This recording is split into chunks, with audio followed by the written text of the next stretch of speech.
Welcome to the Oakland Raiders Daily Fantasy Team Preview. I'm Jason Gilbo. With me is Russell Clay.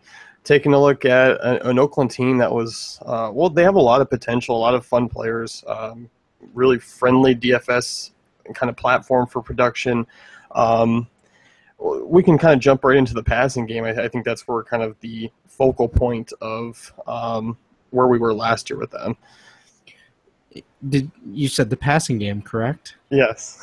Okay, I thought so, because we just had a conversation before about the running game and potentially putting a little more emphasis on the running game.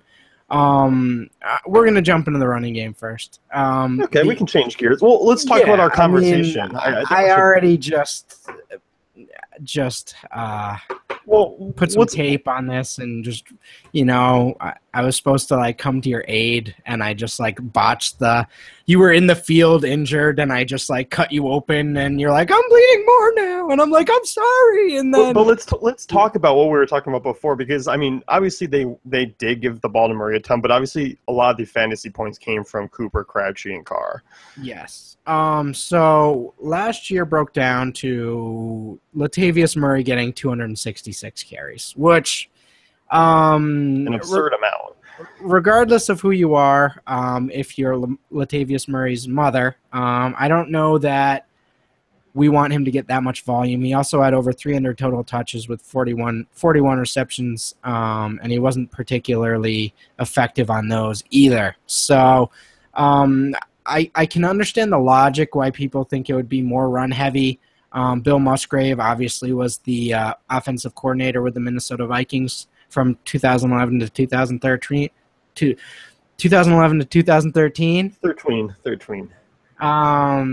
But he was run heavy with the Vikings because he had Adrian Peterson. That's pretty straightforward to me. Latavius Murray is not Adrian Peterson. They drafted DeAndre Washington. They brought in an undrafted free agent named Jalen Richards, who's been getting some interesting hype of late. And I just don't see the same type of workload for Murray this year. Yes, he is the main back, and yes, he is going to get first dibs on pretty much everything. But I'm finding it a little hard to believe that they drafted Amari Cooper 4th overall. They brought in Michael Crabtree in free agency. They drafted Clive Walford in the 3rd, and they're not going to try to boost up Derek Carr in this passing game, who threw for 4,000 passing yards and 32 touchdowns last year. Yeah, no, I definitely think that's well said. And as far as the passing game goes, you had Carr, who had a solid, very solid season, definitely kind of trending upwards. A lot of hype around him as kind of being the next guy to kind of creep into a top 5, quarterback role. There is some potential there, and there's guys around him to succeed. I don't think that quite happens this year, but I do think he's going to be a top 10 quarterback as far as fantasy points coming into the season. And I think there's a strong duo of wide receivers that he can go to. Crabtree was a solid cash game wide receiver too last year in most situations. Amari Cooper was the one that was a little more boom or bust at times. And as you mentioned, there are the talks about being run heavy, but as your point said, Adrian Peterson, one of the best running backs of all time, is going to do that to you. Just like saying, I've had Peyton Manning, let's run the ball. It's weird. Right. And, there is something to it. Obviously, he's going to bring in some of his favorite plays, and that's going to be how it works. But I will say Derek Carr kind of envision as an Andy Dalton type quarterback in terms of quality, which is a compliment. As much as people hate Andy Dalton, that's a compliment. It means he probably needs that number 1 receiver around him to sort of make the world go around, but he's good enough to sort of take advantage of that, which honestly a lot of quarterbacks aren't. So I think he's good enough to where he has a dominant number 1 receiver, and he can sort of figure it out from there. So I don't see 32 passing touchdowns again, but on a week-to-week basis and good matchups, I think him and Cooper are an awesome stack. Yeah, I definitely do too. And last year, looking at the tight end situation for Oakland, they didn't use a ton of them. And obviously, Clive Walford's a guy who I want to succeed. He's kind of a guy I'm rooting for to kind of emerge as a third target for Carr because I think that would really benefit the other two as well, and just really the overall offense. Yeah. I kind of think that could happen this year. I think he's going to be a guy who I don't really use in the first couple of weeks, but a guy who I just kind of monitor for future scenarios.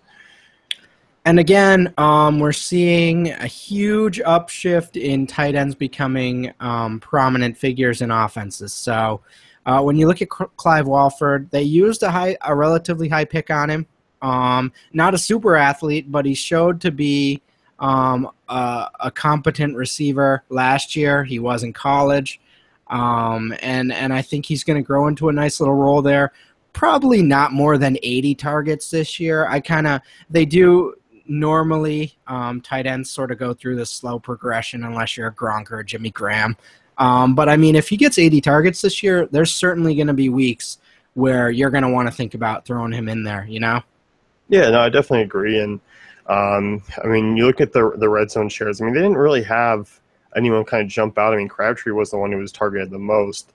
But, you know, you look at Cooper. I mean, Seth Roberts was even targeted more than Cooper was in the red zone. It was kind of an odd situation down there.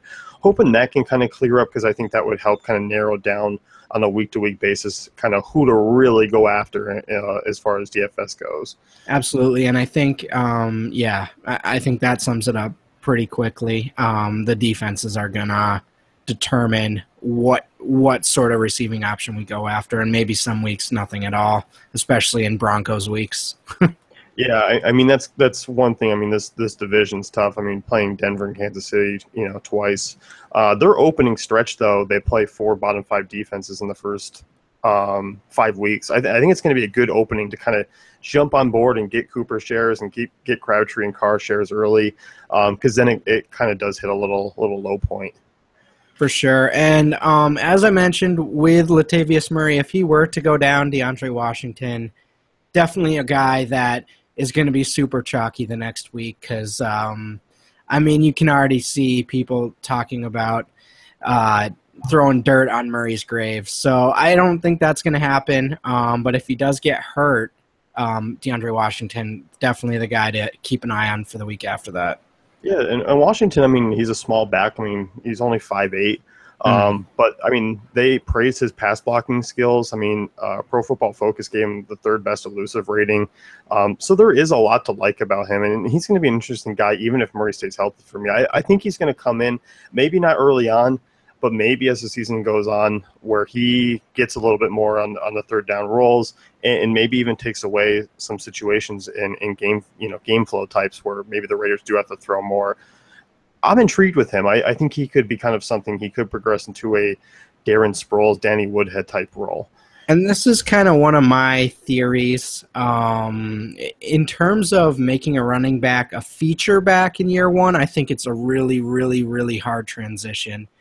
We saw that with multiple backs in the last few years where in year 1 they're just clueless when they get thrown a ton of responsibility. But if you look at Washington and what you kind of envision for his job in year 1, I feel like he's going to be 3rd down back. And we've seen that succeed before in year 1 where the guy just comes in, is a 3rd down back, doesn't have to worry about anything else, does his pass blocking and jumps out there for screen passes. So I could definitely see something like that happening, and I think that'll be a great sort of DraftKings tournament move. Yeah, definitely. And I mean, I kind of envision Murray as I think he was completely burned out at the last part of the season last year. Because, I mean, he did have a few weeks early on where he was fine, and obviously he was a high-volume back, so you at least knew that was there. For me, I mean, I think he could be a borderline cash game play in the right matchups, just given if that volume stays put. And then maybe gravitate more to a tournament guy towards the end of the year. Yeah, 1, 2, 3, 4. In 4 of his last 6 games, he had below 3 yards per carry. So, yeah, like you mentioned, he was actually pretty good early on in the year, and he just got sort of beaten down by good run Ds by the end. Yeah, and that's one of the downsides. I mean, as we mentioned with the passing game, you're still playing tough divisions. And you and I were kind of hesitant to say whether Chargers were going to be an average defense and above average defense to possibly being kind of picked on yet again. So it could be a possibility where those 6 in-division games are going to be tough. And something we touched on as far as the other ones, this Oakland defense, I think they're going to be fun to watch. And obviously they're going to still have their lows, but I do think they're creeping up into a dangerous defense. I think they're going to be a fun, actually, GPP defense to use some weeks. They got a big hitter out of West Virginia this year. I forget his name right now, and that's really bad. But they do have Khalil Mack. They got some really strong. They have some really strong men on their defense. I would hope so. They probably can lift a lot of weight and probably take down quarterbacks if need be. So no, but I do think this is a high upside defense where you might want to slot them in some weeks as GPP tournament type plays, depending on the week. Yep, I definitely agree with you. That's going to wrap it up with our Oakland team preview. Be sure to check out the rest of our teams at dailyfantasycafe.com.